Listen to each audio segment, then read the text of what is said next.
What, you're going back home to give birth? I asked incredulously. My mother-in-law shot me a snide grin and remarked, "Why don't you just stay there forever?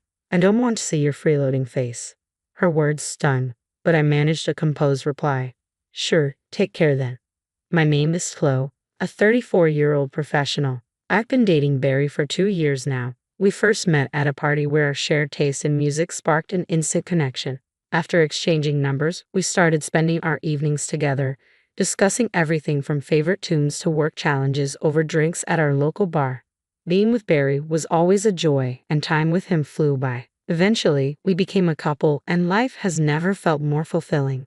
Despite our busy work schedules, we cherish our weekends together. The anticipation of seeing Barry motivates me to work harder and be more productive during the week. Our relationship had been a cornerstone of my career success. After a year of dating, we decided to take the next step and moved in together. Both of us were serious about our future and the prospect of marriage. Being with him brought a sense of calm and joy, solidifying our mutual desire to marry. Living together before engagement turned out to be a wise choice. It allowed us to understand each other's lifestyles, strengths, and quirks. A year later, my eagerness to marry him remained steadfast, and I eagerly awaited his proposal. Though he had his own timing, I couldn't deny feeling a bit impatient lately. Then, unexpectedly, he invited me to dinner at an upscale restaurant. It wasn't a special occasion, yet I couldn't help but wonder if this was the moment. After work, I arrived at the restaurant, nervous yet tingling with excitement. Upon seeing him, I noticed he was even more nervous than I was. His palpable anxiety strangely eased my own. Despite feeling sorry for his nerves, his awkward and tense greeting actually made me chuckle inwardly. Then came the meal, and throughout, he was visibly nervous. As we finished the main course, he called my name softly, Chloe. His direct gaze made me slightly apprehensive.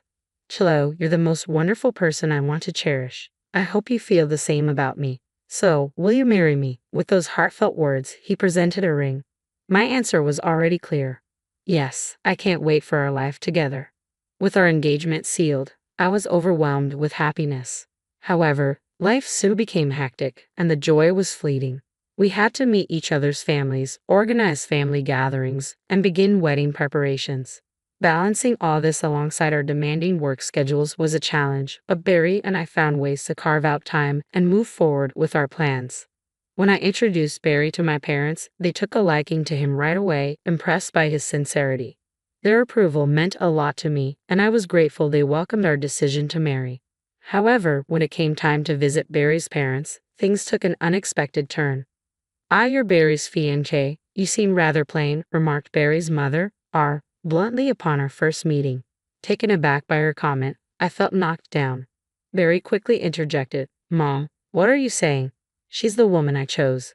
That was pretty rude. R shrugged defensively. "I'm just being honest, you know."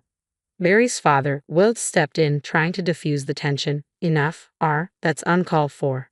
Despite Barry and his father's attempts to defend me, I couldn't shake off the hurt from R's words. Later, Barry apologized. "Chloe, I'm sorry about my mom. She's always been straightforward, sometimes too much. I've never been comfortable with it either." "Really?" I asked, surprised by his admission. "Yeah, so please don't let her words get to you. If she says anything after we're married, let me know right away. I'll handle it," he assured me earnestly. His words brought me relief. From the moment we started dating, Barry had shown he would protect me, even attempting to shield me during our introduction to his parents. Still, my apprehensions persisted, especially regarding the impending family meeting. I couldn't shake the worry that R would disrespect my parents too. Despite my warnings to Barry, he had assured me he would handle her carefully, and I had even briefed my parents about R's challenging nature, which they were already familiar with from past encounters. The day of the family meeting finally arrived, and my nerves were on edge for entirely different reasons. "Hello, I'm Barry's dad. It's a pleasure to meet you. Thank you for having us," Will greeted warmly, extending a hand to my parents. "We're Chloe's mom and dad." My parents replied politely, trying to keep the atmosphere pleasant. They exchanged pleasantries with Will, but R remained silent, seating herself and ordering a drink without a word. "I'll take a red wine. Looks like we'll need a bit of a drink to make this interesting," she commented casually, her words casting an uncomfortable shadow over the room. My parents were left speechless by R's behavior, visibly taken aback. Both Wilt and Barry, clearly annoyed, swiftly apologized to us for R's conduct.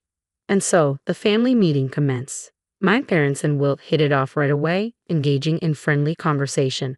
Throughout the meal, R remained largely focused on her food, but as she became increasingly intoxicated, she started to interject into the conversation.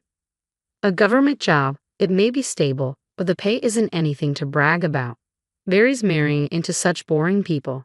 If they have kids, they'll probably be just as dull, R remarked, crossing a line with her words. That's enough, Wilt intervened, his voice filled with anger. You need to leave now. R appeared defiant, muttering, What's the big deal? I'm just being honest. Wilt escorted R outside and arranged for her to take a cab home. Returning to the restaurant, he and Barry apologized once more for R's behavior. I was relieved that we had reserved a private room. R had proven to be more of a challenge than expected at the wedding.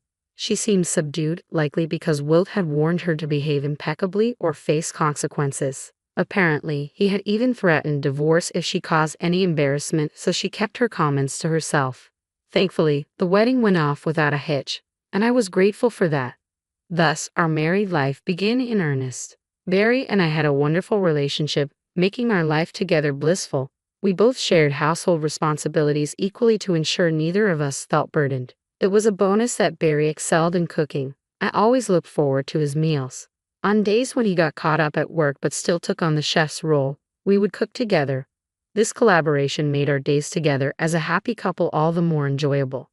Barry made an effort to visit his family home alone as much as possible, mindful of both R and myself. Thanks to this, I was spared any direct snide remarks or confrontations from R. I deeply appreciated Barry's consideration during this time.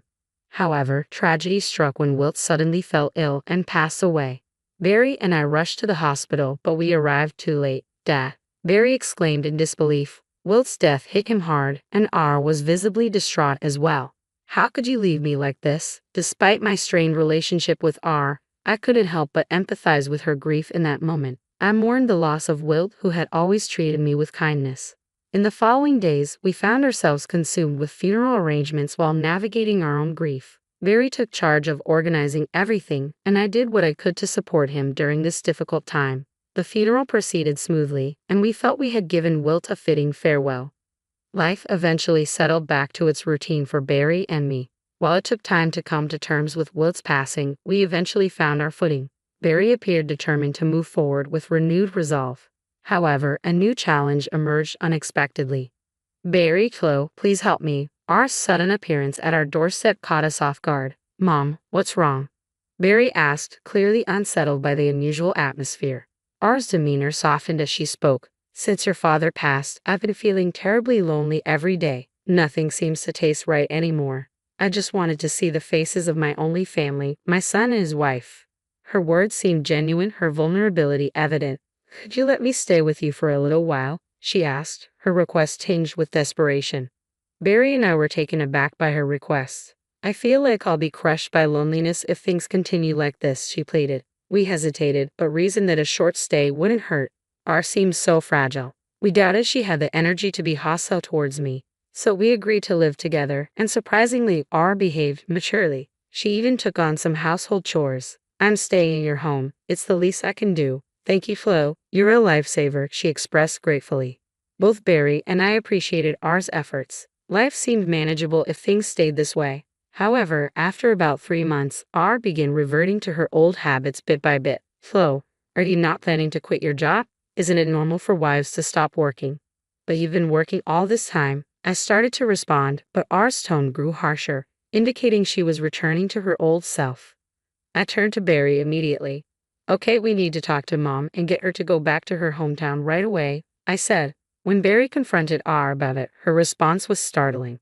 I've already sold the family home, she admitted. Barry and I exchanged shocked glances. Mom, why would you do that without even discussing it with us? That's our family home. I inherited it from your dad. Selling it was my decision, R defended herself. But you should have at least informed us, Barry replied, visibly frustrated. I forgot, sorry. Now I have nowhere else to go, so please don't kick me out, R pleaded. Barry and I were left speechless. Just as we were grappling with this unexpected turn of events, another surprise came our way. and discovered I was pregnant. Verity and I were overjoyed. We had been hoping for a child but had almost given up due to our age, so this was wonderful news. However, the prospect of dealing with R while pregnant added a new layer of complexity to our situation. Recently, she started complaining again. I recounted to Barry. Why do I have to cook for you too? I'm only staying here because of Barry, not you. Traditionally, it's the wife who handles all the housework, Barry explained. R would cook only for herself and me, and she'd do her laundry but avoid yours.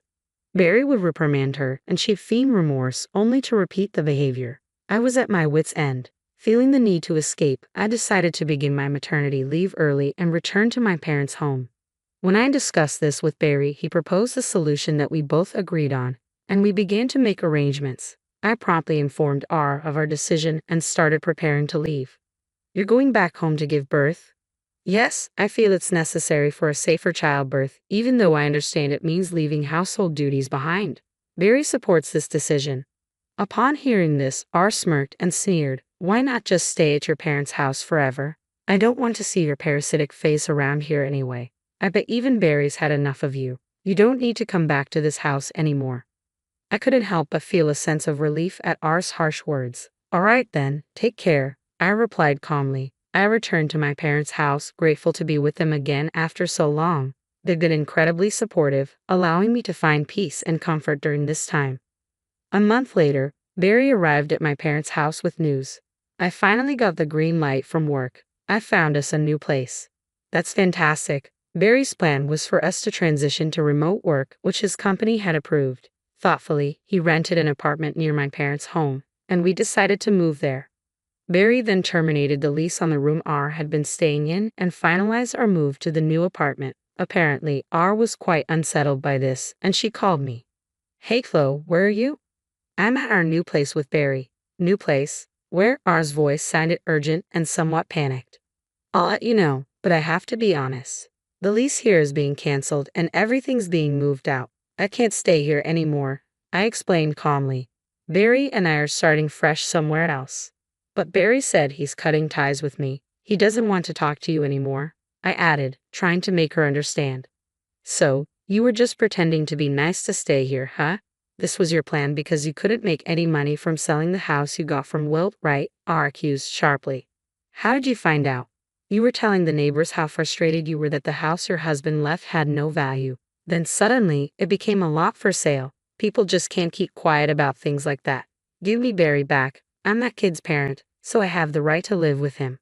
As I've said before, he doesn't want to see you, and I won't pressure him into something he's uncomfortable with. Upon hearing this, R exploded with irrational anger. Who do you think you are? Acting all high and mighty when you're just a broke, freeloading plain wife? That's not a nice thing to say, but it's true. Well, I don't think our paths will cross much in the future, so it doesn't really concern me, I replied calmly.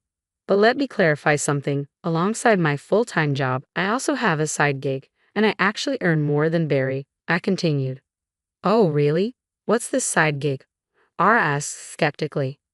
I initially studied web design, so I've been taking on projects in that field.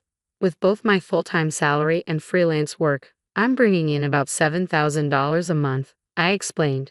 What? That much? That's more than Wilt used to make. I was left speechless upon learning about my true financial situation. Clearly, she hadn't expected that her underestimated wife was earning that much. But none of this concerns you. R. Barry has cut ties with you, and I'll be distancing myself even further, I asserted firmly. Wait a minute, if you're making that kind of money, maybe you could lend me a hand, R suggested. I didn't hesitate. I ended the call and blocked her number. It was a relief to expose R's true intentions and leave her feeling regretful. Knowing I wouldn't have to deal with her again brought me a sense of peace. She had no knowledge of where my parents lived or where I worked. With Barry working remotely and our new address undisclosed to her, the likelihood of R tracking us down was minimal. I've heard that R has always struggled with overspending, and whatever inheritance Wilt left behind has dwindled to almost nothing. She attempted to sell the house but received a low offer, leaving her in financial trouble. However, old habits die hard. A neighbor from our former neighborhood reached out to Barry and informed us that R's spending habits and reliance on payday loans have plunged her into debt. She's been asking neighbors for loans without success, leading to a challenging financial situation. It seems like karma has caught up with her. Meanwhile, Barry and I no longer have to worry about R intruding into our lives. We're enjoying a peaceful existence, splitting our time between our own home and my parents' place as I prepare for the birth of our child. Once the baby arrives, Barry and I are looking forward to nurturing our family and cherishing our time together.